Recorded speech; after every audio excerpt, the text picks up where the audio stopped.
Good afternoon, everybody. Good afternoon. Thank you. One of the most humbling things about this work that we all share, one of the great privileges that we have, is the opportunity to witness firsthand the extraordinary generosity of members of the Notre Dame family. And this afternoon, we have the distinct honor to hear from two members who are truly at the very forefront in ensuring that Notre Dame's mission will thrive for years to come. Our featured speaker this afternoon, Kenn Ricci, is a Notre Dame alumnus and parent and a 38-year aviation industry veteran. Kenn is the principal of Directional Aviation Capital, which owns several aviation enterprises. Kenn's business accolades are numerous. It would take too long to name them all, but among them, he has been named Ernst & Young's Entrepreneur of the Year and was recently honored as a living legend of aviation. He is the author of Management by Trust, a book featuring practical management techniques for building employee trust and success, and his management strategies have been featured in the Wall Street Journal. At Notre Dame, there are simply no superlatives that would be sufficient to capture what Kenn and his wife Pamela have done and will continue to do for this university.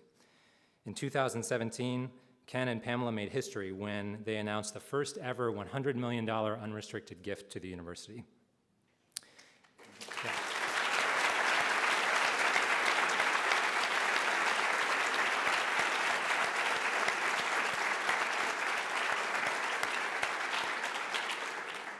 In addition, Kenn is a member of the Board of Trustees. He's a member of our new Gift Planning Advancement Committee.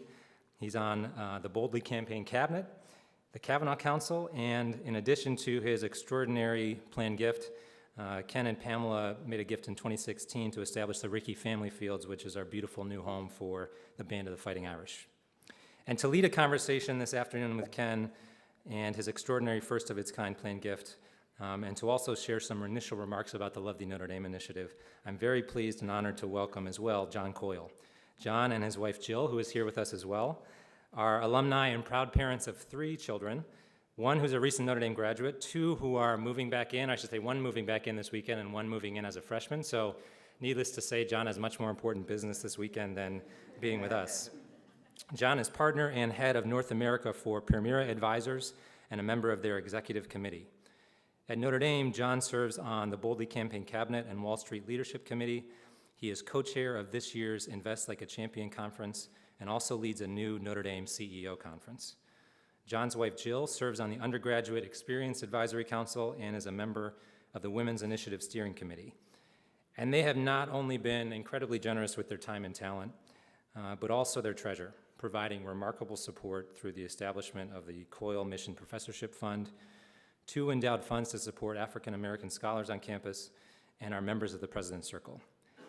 And somehow, in addition to all of that, Greg and Lou convinced John and Jill to say yes to serving as one set of our co-chairs, along with John and Beth Viemeyer, of our new Gift Planning Advancement Committee, which is tasked at leading the way in our new Love the Notre Dame initiative. So again, I couldn't be more grateful for John and Jill's wisdom in leading this committee, for Kenn and John being with us today, and I invite you all to join me in welcoming Kenn and John.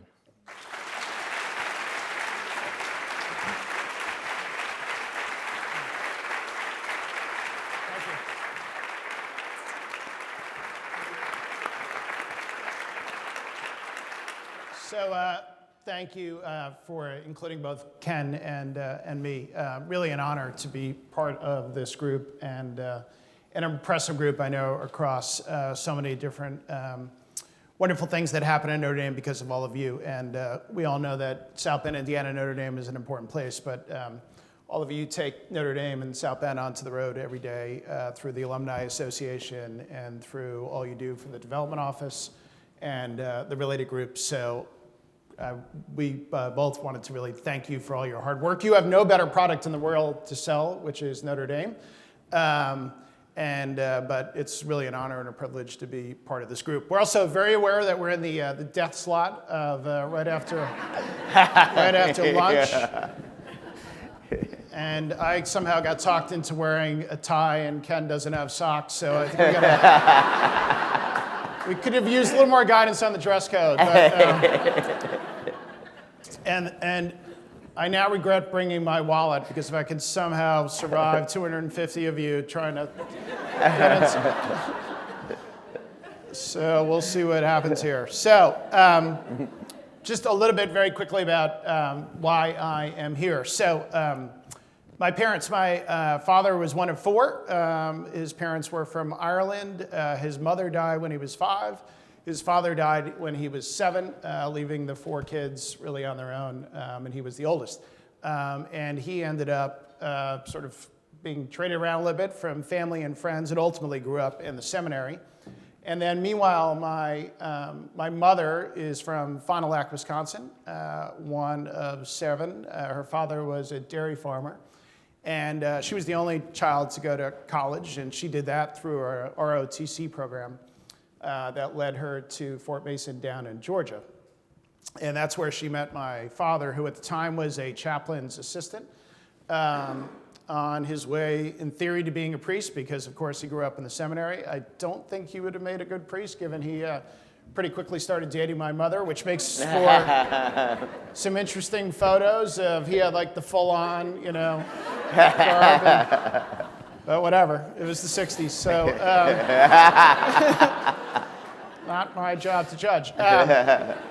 But my father was a born and raised New Yorker, my mother from Fond du Lac, Wisconsin, and we used to drive every year from New York to Fond du Lac, and that's a long drive. And we stopped one time here at Notre Dame, and my father in particular was the definition of a Subway alumni, so very alumnus, I guess, very into Notre Dame, even though he had no connection to Notre Dame. And we stopped, and being a native New Yorker, he somehow or other connived to get us on the football field with a little payoff money to get through the security guard. But and it really was my first impression of Notre Dame, and I thought, man, this is someplace. And then, of course, my mother was like, whatever you do, you're not going to school in and around the East Coast. You need some Midwest influence. And so that's how I ended up at Notre Dame. And my wife, Jill, who I met here at Notre Dame, and is now seated right here in the front row, which makes me very nervous because, but it'll all go fine. But similarly, she didn't have a Notre Dame connection either. So we met here and we're married at the Basilica. And next thing you know, we have 3 children here. But as our first was thinking about it, really was a revelation that all of a sudden now we're a Notre Dame family. And it's really an honor to go from not really having any connection whatsoever to Notre Dame being such a part of our lives. And so very happy to always say yes to Notre Dame if there's an opportunity to help. So estate planning, how exciting is that as a topic? Yeah. Yeah. Raise your hand. Listen carefully now. If you don't know what let's start with a CRT. If you don't know what a CRT is, I'm raising my hand because I don't know. Come on, be honest. Or CGA was another one. Yeah.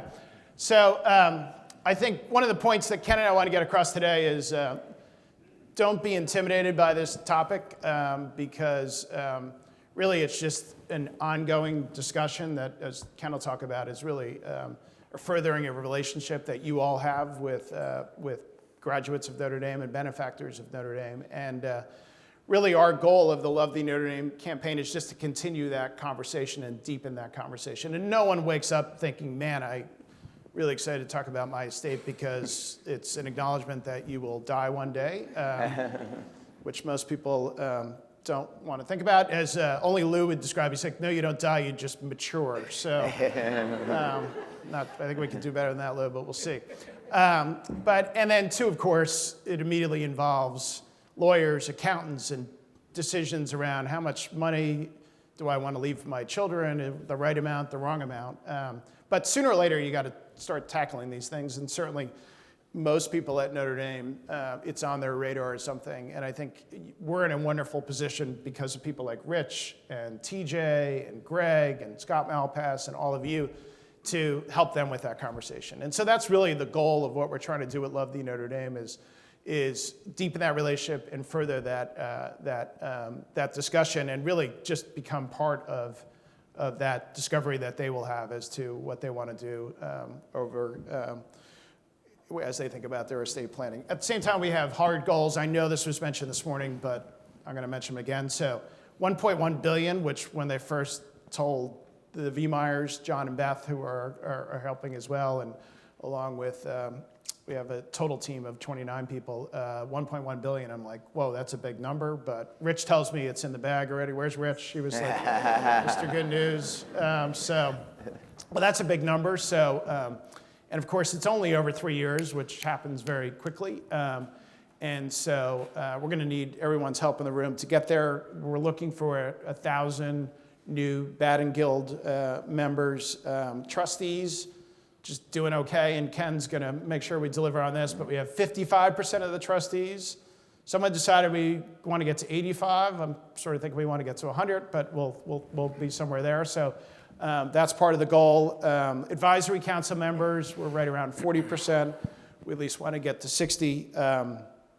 And ultimately, again, just getting into a discussion and helping them think through what is a big decision is where we are at. And I guess lastly, we have these 29 volunteers, including Jill and I and Beth and John, and they're all keen to get after it. And so we have a meeting the Saturday morning of the New Mexico weekend, and they want some marching orders. So they're all available to help, and already they have some good ideas. They're happy to sponsor events in their hometowns, and we've got great representation throughout the country.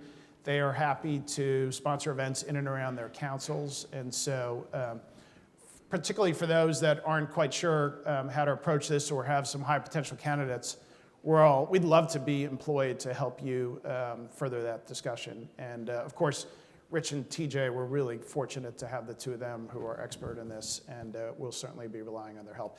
So that's it. So really a pleasure now to chat with Kenn, who sets a high mark for estate planning, but hopefully we'll have some fun here as well along the way. So Kenn, you're a pilot. You own an aviation business. If you had to drive now from Cleveland to South Bend, do you think you'd know how to get here? I have no idea. I will tell you a funny story. I have 3 children, and the youngest one, the youngest ones always get spoiled. And so the aviation businesses grew over the years, and so the younger one had never been on a commercial airline. So I thought this was a bad idea. So what we have done over the years is we've had all of our children, because we're a traveling family, we have them skip 8th grade, and we travel with them for a year. And we go out on 6 or 7 3 or 4 week adventures. And it's a time for me to connect with the children before they don't want to talk to their parents at all. And so I'm taking my youngest son on his first ever commercial flight, and we're going to Tokyo. And we're not going in coach, just so you get clear. So I'm anxious to see his reaction. We go through security, which we normally don't do in private aviation. We're waiting in lines. They're calling our seat numbers. We have to keep our seat belts fastened throughout the whole flight and all this. And so finally I looked over at Austin and I go, Austin, what do you think? And he goes, Dad, there's people on this plane I don't know.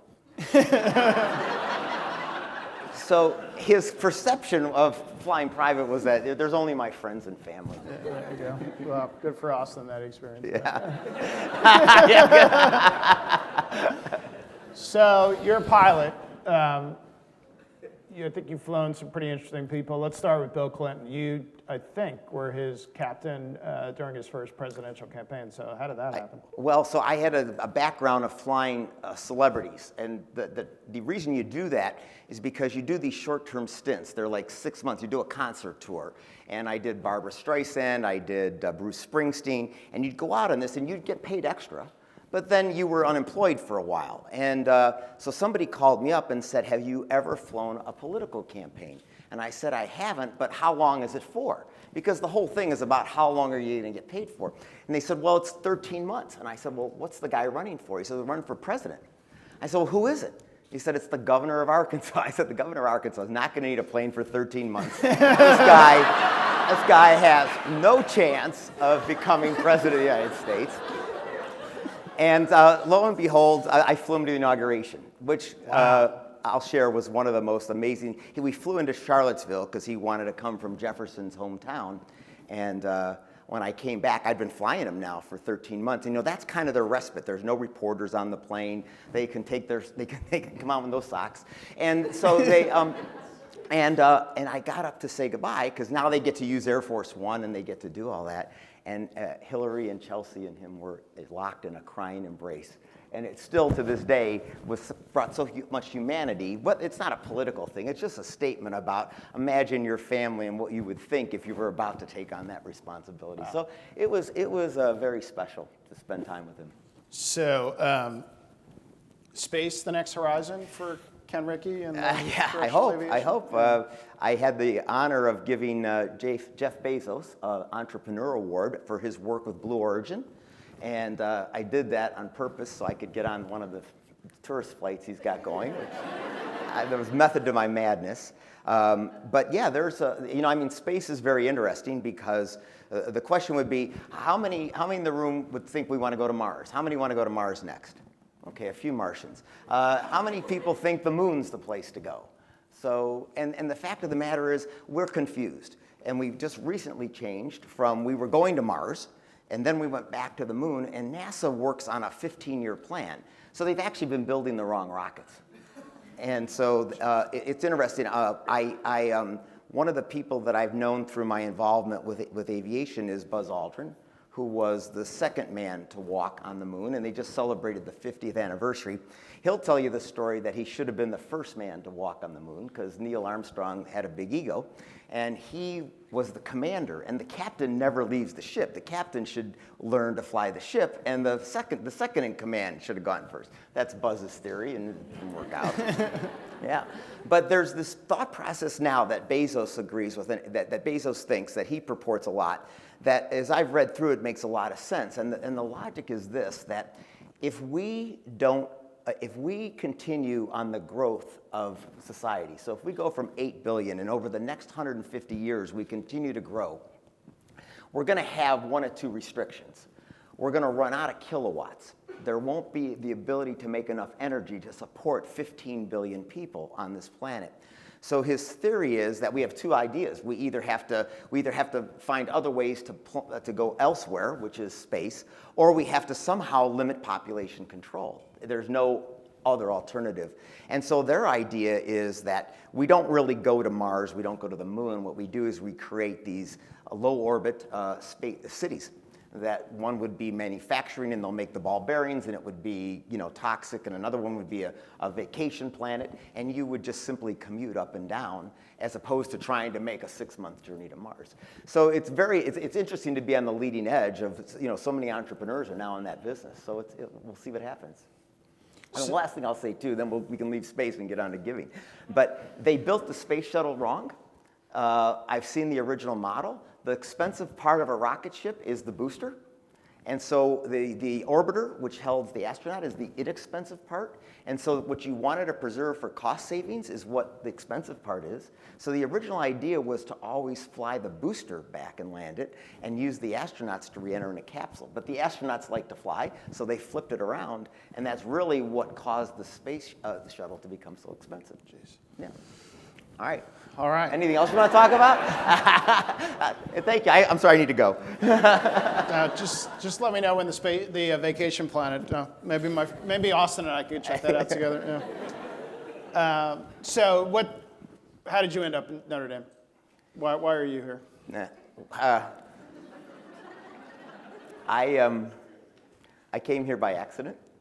I came with, I was a Catholic school, of course, but I came here on a road trip, fell in love with the university, and I fell in love with it because at that time they had the movies, and we went to a movie at 1 in the morning, and I just thought this was the coolest thing in the world, that you could go to college and go to a movie at 1 a.m., and that was a part of it. But I remember applying to Notre Dame. My father worked for the government, and I remember getting accepted.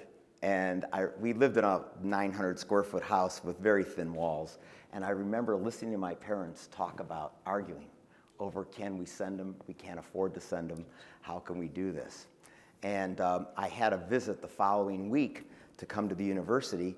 And I went around, and I was late on a Friday, and so I didn't really understand the financial aid and all that. And by the way, it was $3,600 room and board at that time. So I was trying to find for how I would come here, and someone said, well, the ROTC program's available. This is Vietnam War time, right? Nobody wanted to be in ROTC, and they said, I bet you if you go down to the ROTC building, which was behind the Rockney, if you go down there, you could probably get in. So I was thinking, all right, if I got to be in the military, what am I going to do? And I decided I wanted to fly. But I really liked the uniforms the Navy had. I thought double-breasted was very attractive. Yeah. So I headed out with the idea of going in the Navy and trying to be a naval aviator. And on my way down, the Navy door was locked, but the Air Force door was open. And then I'm in the Air Force. But I'm in at Notre Dame, and problem solved. So when did you go from being a pilot to starting to think, okay, I'm going to be an entrepreneur, I'm going to create a business? Since it's welcome weekend, I'll tell you this story. My father, when we came here, and you know how these drop-off weekends are, right? They're just tearful goodbyes, and you know it's coming. And we're Italian, so my parents refused to leave on Sunday because they wanted to have the Sunday meal together, right? So they decided to stay over to Monday and see how the classes went. And then you had Monday, Wednesday, and Tuesday, Thursday classes. I stayed another day. And then, there was a Notre Dame home game, thank God, because the hotel was booked and my parents couldn't stay another night. So finally on Wednesday, my parents are leaving, and my dad said to me, try some things in college you wouldn't normally do. Try things, don't just stick with whatever you think you want to do. Learn, experiment, but what I want you to do is come away with whatever you're passionate about. Come to college and find your passion. And then my mom, who was very tearful and down the hallway in Morrissey, she decided to give me some advice too. So she turned around, walked 12 feet back to the door, and said to me, and don't get any diseases. So. It's good advice. Good advice from Mom. Nothing like an Italian mom. Yeah. I'm happy to say I graduated Notre Dame. Did you I graduated accomplish that goal? Disease-free. Yeah. But at graduation, I really started to fall in love with flying. And I tell the story, I've only seen my dad cry twice, once when his mother died, and once when I told him I was not going to be a public accountant and accept one of the job offers, and I was going to be an aviator. And so I found my passion, and it was in aviation. I think Dad wanted me to find his passion, not my passion, but it worked out. And then how did that lead to, okay, making a career and building a business? Well, as you talked about Clinton, I mean, I really just was a pilot. I flew for 18 years. And I started to realize that, aviation's very fickle. And I think what I really wanted was the exotic travel. And having spent 18 years flying international and kind of seeing the world, I can remember being in Madrid one time and saying, okay, this is my 13th trip to Madrid. I've done Madrid. And I had an opportunity to buy a very small charter company. It was called Corporate Wings. It's evolved over the years. And I again called my dad and I said, Dad, I'm going to buy this charter company that I think I can grow as I'm transitioning out of full-time flying. And the company, I have to pay $27,500 for the company. But the good news is they have $27,000 on their balance sheet. So I think I can buy the company and then just use the money that the company has to buy it. Would use their own money. And he said, yeah, that's pretty smart. He goes, where are you getting the other 500? And I said, Dad, why do you think I called you? So that started, that was really the first entity. And there's some, people oftentimes look at people that have been successful in a certain area, and it's easy to try to find the linchpin. What was the crossover point? And there really wasn't one. There was just an evolution. I had the benefit of coming into private aviation in the early 90s when there were 5,000 planes, and today there's 35,000 planes. So I happened to fall in love with aviation at a time when that was growing. And then, it really has been some key events along the ways, but it's been an evolution.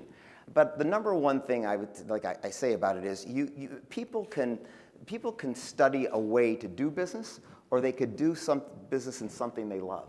And if you're in that, one of the first companies I bought I was trying to fly from Paris to Cape Town.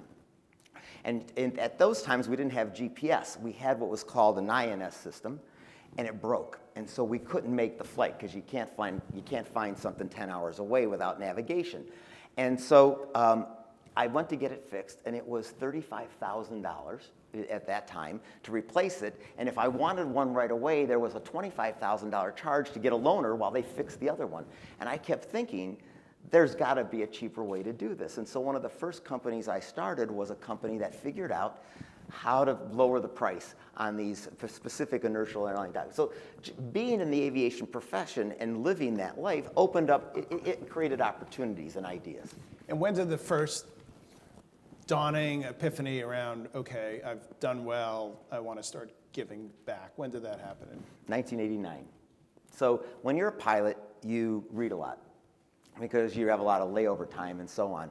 And someone from development, it might have been Tom Bloom, did an event in Cleveland, Ohio.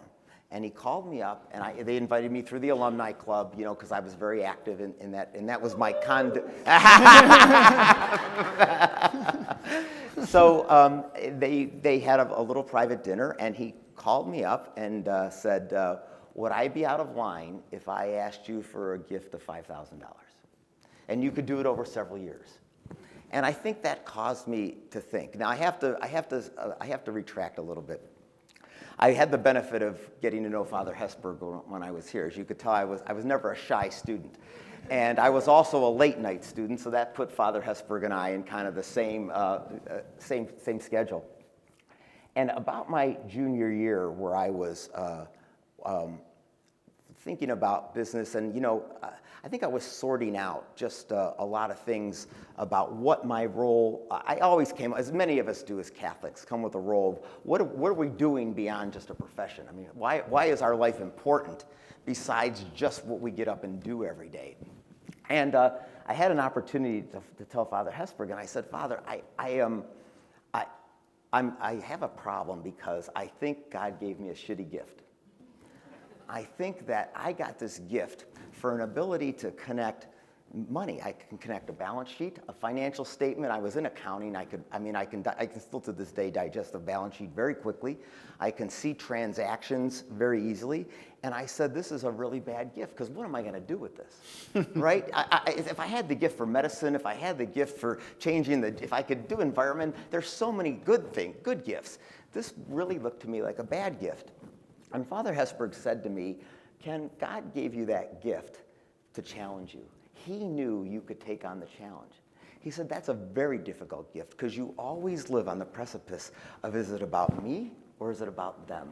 And having the ability to see financially and to create financial wealth keeps you with that temptation all the time.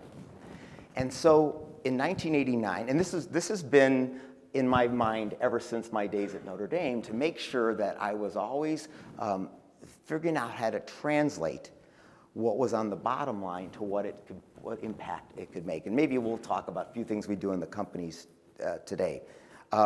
But to answer your question, so when I was asked for the $5,000, I had just finished, and sometimes you just wonder where God touches your life, but I had just read a book about an Indian tribe. And to become a chief, you had to give away all your possessions. And that proved you had the courage. So I looked around, and at that time, I had about $98,000 of liquid assets. And I called Tom Bloom back, and I said, nope, I want to give you $100,000. And I did it to prove to myself, to start the quest that I've always had to make sure that what God's gift was to me, I could prove to myself that it wasn't that I could always avoid the temptation. And it started in '89, and that was an undergraduate scholarship, which is still going today. Wow, it's incredible. Is Tom Bloom? Yeah.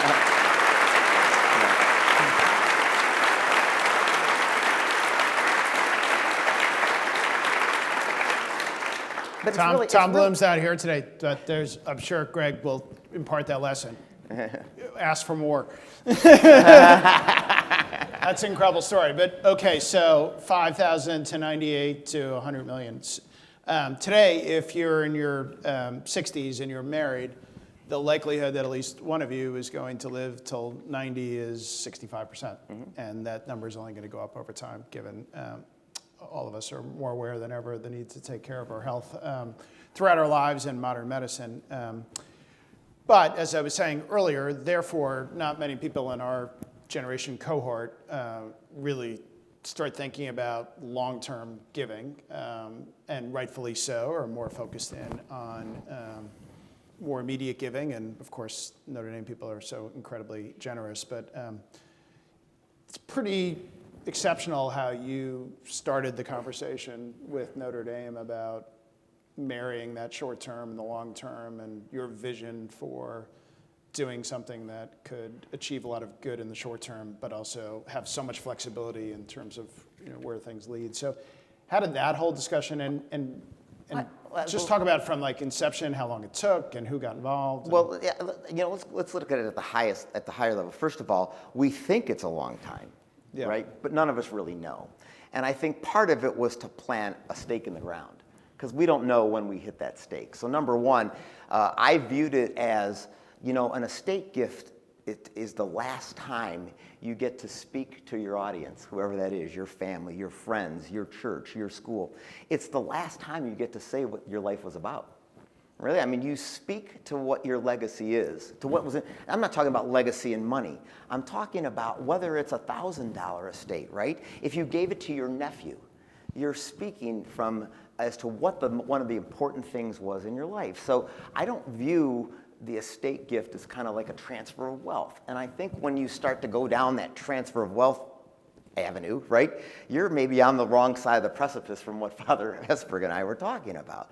What I really view it as is I really view an estate or a gift plan, and again, the gift that we give has the ability to pull it forward. This is a stake in the ground at the end. You can, in other words, I don't think you necessarily take away from estate to give now. You can make the estate gift and plow towards it and finish it off at the end. So, but the point I would drive home, and when people ask me about this, is I say, you don't know when it's going to come, but you get one last chance through that estate to tell everybody what was important to you. And so Notre Dame is important to me, and I want people to know that, right? I mean, there's still things that my family's important to me. There's some particular people at the office that have done things. So that's all there. But I get that last chance to talk about what it meant. And talk about from beginning to So the decision itself. Yeah. I have seen, because in private aviation we are dealing with very, very wealthy individuals, and so therefore the customers I meet, the peer group I get to have dinner with and stuff, you hear stories, and I will tell you that I hear more stories about transfer of wealth that breaks up families. And so the most important thing to me was to not have wealth, despite the fact that Austin never flew commercial. I didn't want wealth to get in the way of what was important in our family. And it happens so many times. And you can blame it on the patriarch or the matriarch, but that was number one important to me. So the first thing to say was to decide in your own mind what could be the possible crossover. For me, it was like, what was the amount of money that I could reasonably think my kids could shoulder, and what was the amount of money that would just be too tempting, okay? And by the way, that can change over time, too. This isn't, you can't plant this. So when you start to create an estate, what immediately you realize, and do we have trust and estate lawyers in the room? I would be careful not to cite anybody, but you have to remember that is a profession. And that's a profession. In fact, I do have a law degree, and I interned at a law firm one summer, and my job that summer was to go through, it was an injury firm, and my job that summer was to go through all the files and pull out everyone that we hadn't done a will for, because the attorneys recognized that creating trusts and estates is a great way to create recurring income. So let's just reverse that for a second, because this gets us to how Notre Dame played important in here. The problem with that for us, so what you typically say is the normal thing is to create a trust for your children, and you decide 30 years, 35, 45, when do they get the money and how much goes out to them. And then to do that gift and to do it tax efficiently, you have a trustee, an independent third-party trustee. So there's several problems. You need the flexibility to adjust those gifts, which many of them don't, the way those trusts are set up. And second of all, I have no concept what trustee would have this estate. Who is going to operate this estate and have any vision as to what I want? Now, I have a relationship with Lou, and Lou, if I die tomorrow, Lou's probably going to take very much control of that. But what if I outlive Lou? I know that whoever's in that role from Notre Dame comes to the perspective of administering our estate with a certain perspective. So to understand the gift and the structure, you have to understand that what we did was we replaced a third-party trustee with Notre Dame as the trustee. They become the administrator of the estate. And there's a lot of little fine details that we can or not talk about. But the important thing to bring together is that Notre Dame, to me, felt like the most trusted of trustees. I don't trust the attorney that will be replaced, or the law firm, or the bank, okay? And that's who steps into these trustee roles. So, by the way, there was risk on Notre Dame's part, right? Because Notre Dame has to administer this, and we provided in the agreement for a lot of terms to walk them through that.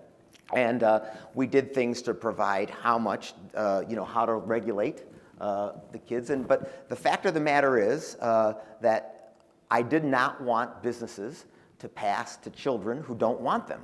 And then the one son is arguing the other son's drawing a salary, and I don't get a distribution. And then all of a sudden, now we're on the other side of the precipice, right? Now wealth is destroying what's important in life and what's important to us. So who was a better arbiter of that than Notre Dame? And so that was the conversation. I don't think Notre Dame had ever done that before.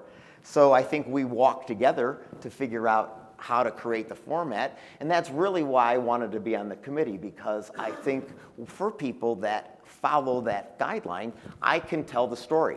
And so if that comes up, if I can be of any assistance, and you have somebody that hears this story and you tease it out for them, I'm glad to tell how we got there, and I don't even have to fly commercial to come see you. We were talking earlier, not many families talk about money. Yeah. So what was that dynamic like with your children? Because on the one hand, it's like, great, Dad, but wait a second, Dad. I just noticed $100 million went away. Well, I think one of the thought processes were that we have these, people put this off, right? They don't think they're going to die, or it's just hard work. It's hard to think about. Maybe I like Notre Dame now, but if I don't get season tickets, I'm taking them out of the will, right? I mean, it's very tempting, particularly if you're achieved in your field, right? If you're a successful teacher, if you're a successful lawyer, if you're a successful businessman, you tend to feel captainish. I call it the captain disease, right? So then you feel like you can control a lot of things. And then we get into this, I'm going to control what my family does from the grave, and so I'm going to set these up. And I think that avoiding that, and so people put it off because those are hard decisions. It's hard to tell your nephew who's working at the company that your son's going to get more money than he does. So you avoid the conversation. And so I was telling them earlier, I said, we have done a great job through my parents' generation to my kids' generation. We now talk about sex. My parents never talked about sex, but we haven't yet started to talk about money. Within the family environment, we'll talk about sex all night, but we don't want to talk. No, don't bring the money issue up, right? Well, let's go back to sex. I feel like your mother. I feel like your mother probably opened that discussion. But you think Mom did? So, so I think the number one way to start the conversation is to not talk about the estate. And we went down after, we actually had the benefit early on, not with our oldest, but at the middle, to start having a small, we had a small family foundation. And every year we'd get the kids together and we'd ask them what they want to do with the money. And they'd have to make a little presentation, and everybody got $1,000 or $1,200. And later it evolved till we'd come up with $5,000 out of the estate, out of the foundation, and then the kids would vote as to why. So we tried to, so you start, just the money conversation begins not with money, it begins with how do we as a family help others? And if we were going to do this, and that's the conversation. And then we progressed from there. We had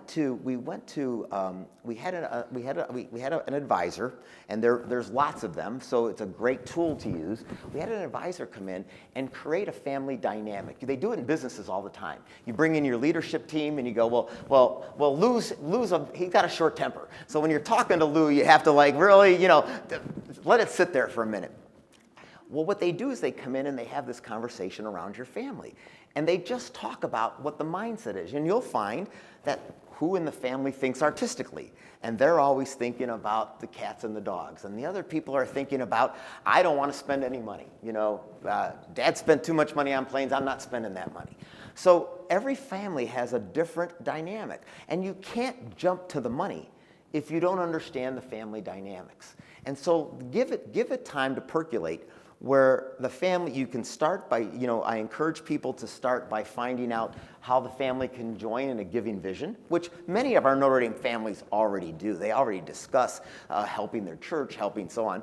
So we have that capability, and then progress it to understand the family dynamic. Because once the family dynamic's there, then you're ready to start talking about how do we pair what we've talked about with giving, what the needs and the thought processes of all of us that are, all of our stakeholders.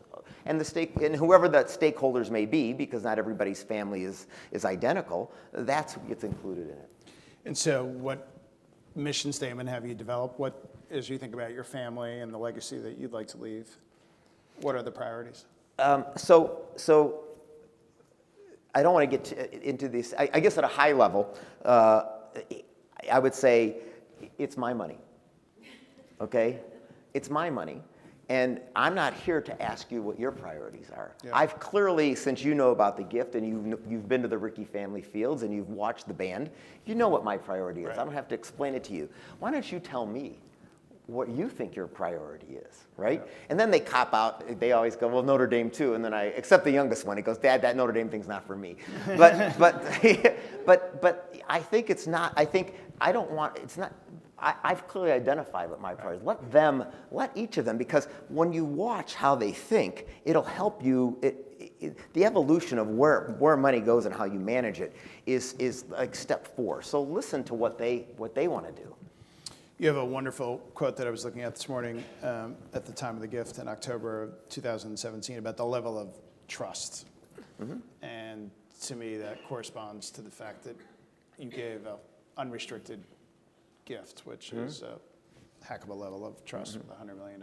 So walk me through that, because of course, a lot of giving at Notre Dame, great giving, is directed at very specific things. And of course, the best gifts to the university in the end are unrestricted. So I don't want to make this too Sunday-ish, right? Yeah. But when I interpret my view of Catholic faith and my view of what I think was how Jesus spoke, was I thought he was the ultimate truster, right? I mean, he was all giving and he trusted. He didn't really expect anything. He trusted it. So I would tell you that's in the back there somewhere, right?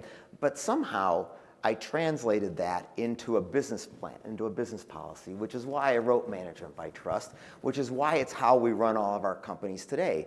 If you look around the company, there's, 95% of our people will thrive when you trust what they do, and 5 will take advantage. And I think as businesses, we have gone the other way. So now what we do is we develop procedures and policies that absolutely protect ourselves from the harm that the 5% can do.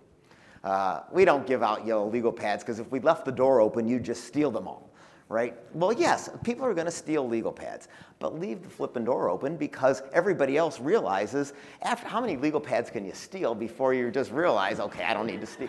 They trust me, So we do a lot of things to make sure that, like, for instance, we post all of our salaries for everyone in the company on a website. Everybody knows what everybody else makes. Right, so we have this. I'll make you read the book, but there's a lot of reasons. It makes, because everybody says, well, Lou makes too much money.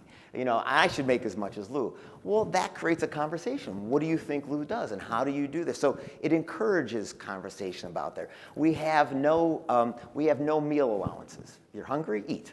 If you're really upset, it was a bad day at work, have a bottle of wine, put it on the expense account, right? We don't regulate that. We trust that you know. And is there advantages? Do people take advantage? Of course they do.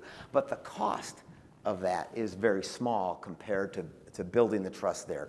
So now fast forward, go even farther. I already mentioned to you how a trustee, as we define it in estate practice, as that trustee, really, I don't even know if I can trust them. I don't even know this person. Who do I know better than this university? And so once you, and again, back to the precipice, right? You can have the captain temptation, which is, okay, now I want to control what Notre Dame does. And by the way, I know to raise money around here, we have to name things. We have to have people say, I want to give money to Italian trumpet players who fly airplanes, right? I mean, so I mean, it's just part and parcel of the process, okay? But, I think I could also tell the story that the best part of giving is not dictating to the institution what they have to do with it. And so I believe that all the way along. And so I wanted to do two things. One was to say how much that I think Notre Dame, if we believe in what Notre Dame teaches us, if we believe in what they stand for, then why wouldn't we trust them with our end-of-life issues? I mean, it's a very, very just practical, for me, very practical. I trust them over people. I know Notre Dame's done this. They've preached this mission longer than my family, longer than anybody I've known in business, and I believe 50 years from now they'll be preaching the same mission. So that was important. And then number two is, so now when I talk to these people who I admire and the institution whose values I think are important, and they tell me what we really need is unrestricted, so then what am I going to say, right? Oh, no, that was one step too far. Yeah, exactly. Okay, I trusted you, but you're not getting the legal pads. I'm locking the door right at the legal pads. So trust is either trust. It's either all there or it's not. So as we talked earlier, this is an impressive group of people and a competitive group of people in terms of making sure that Notre Dame is always putting its best foot forward. I think this stat is right. Today, it might be a little bit higher, but only 1% of Notre Dame have undergraduate alumni have had a planned gift. So that blew me away, that number, 1%. And if you look at the cash gifts that come out of planned giving, we're at 25% relative to our peer institutions. So I am sure everyone would love some advice as to how we move this forward. And again, so great to have Pamela and Rick on Ken on the committee, the Rickies. But what's your advice? How are we going to get this done? Well, back to the Alumni Association, okay? What we do so well at Notre Dame, and one of the things that I've translated into what we do in our companies is that you could say management by trust, but it's management by birthdays, funerals, and children, funerals, and sickness. So we as a company insist that our managers recognize birthdays. In fact, one of the things we have today is we have a full benefit in our company that underwrites any adoption. So that, by the way, once you've funded an employee who adopts a child, that employee's not going anywhere, right? But Notre Dame does these things too. They are, the most touching thing that ever happened to me in my life was when my father died, and I was coming out of the chapel at the cemetery, and who thought to do this? But Notre Dame thought to send a trumpet player. I was a trumpet player in the band, and the trumpet player was standing on a knoll and playing the alma mater. Okay, who thinks to do this stuff? We do. Right? This is what we do so well at Notre Dame. And we don't do it because it's good business. We do it because it's in our heart. So what I think we've done well is we do the funerals, right? We do the birthdays. We do the sickness stuff well. We need to find a way to be the advisor on, and just the advisor on and I would just say a statement, your legacy. Let's not talk about your gift. What's important in your legacy? People are going to tell you their kids. And let's remember this too. There's always a little insecurity. I don't know what's happening next in life. I don't know if my kids are going to need the money down the road, right? So there's that conversation. So it's a delicate conversation. But to have the conversation about what's important to you. Well, my family. They're all going to say their family. And then how much money do your family? I mean, there's a process. Does your family understand that's important to them? Do they know? Do they know that the size of your estate? So there's a lot. I would say it's the advisory role. We just add estate. Helping you through the legacy of the estate is one of the things we just do. And we don't want the gift. We're not talking about the gift. We just think that you've made a statement about your love of Notre Dame when you came here. You've probably given along the way. And let's talk about if that's going to be important for you to tell generations from now that when you're not here, they'll still see that gift. And I think that's the path. I don't think the path is about, geez, who can give us money this week, right? This is going to be a much longer game than it is to just go raise a campaign. And we're going to hit the number because we're achievers and we're going to bring it in. But maybe what we're really going to do is set up the next one, right? Maybe all we're going to do in the next 3 years is just tee up the idea that we're the best place of trust, that we're better than the bank trustees, right? Maybe that's all we're going to do. If you had to do it over again, would you, or give a view as to when the best time to engage in that conversation in a meaningful way with your children? You started when they were very young, but some people would say 15 is too young, 25 is too young. Do you have, because I think...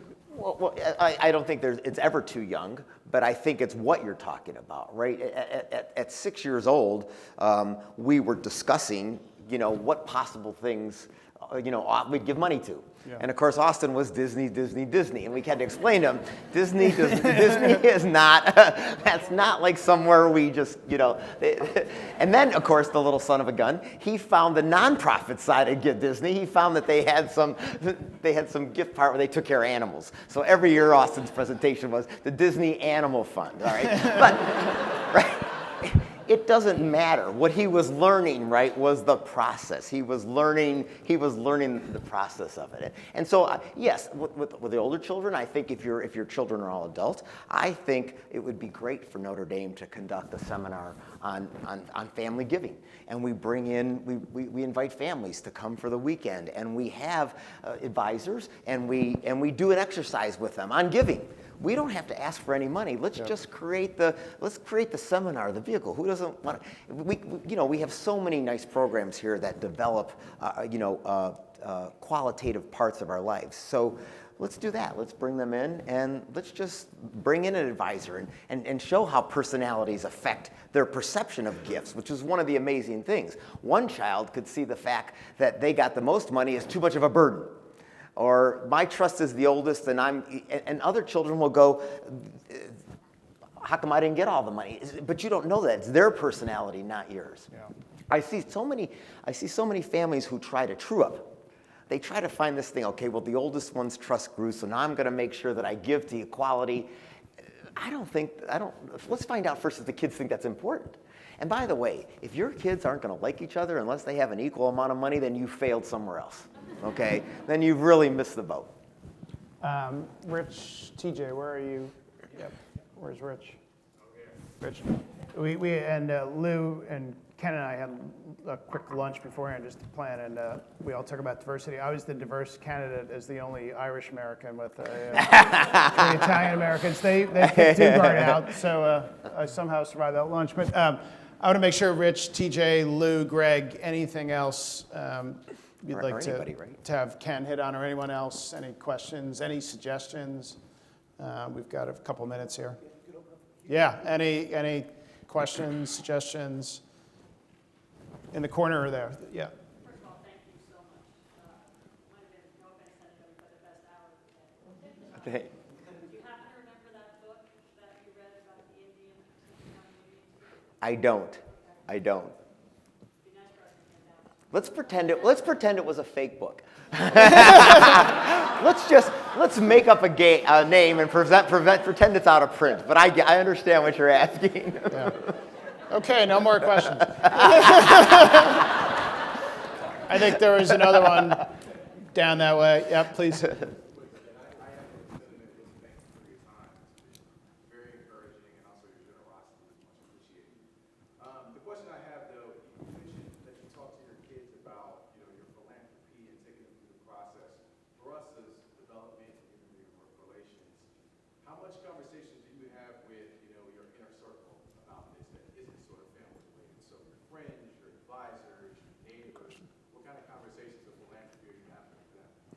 So it's a great question, and normally, again, you would think to make an announcement about a gift of this size would be not something Kenn would want to do, right? Because now the temptations, you're putting me back on the temptation part of the precipice, right? Will people somehow think, higher of Kenn because of the monetary nature of it? But Lou and I had a lot of conversations, and we really did it to spur that conversation. So I don't want to talk to you about the size of the gift, but I've had numerous conversations about the structure. But it is a little bit like sex in that I can't start the conversation. People have to be open to it.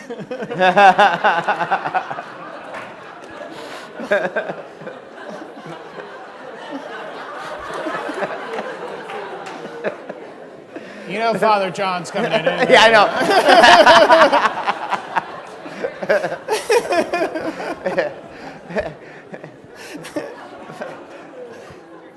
So the answer is,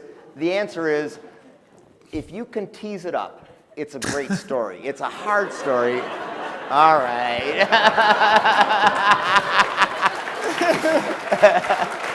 My bad. Is there another question? Who else has that? Who else is there? How's our football team? Yeah. Anybody else?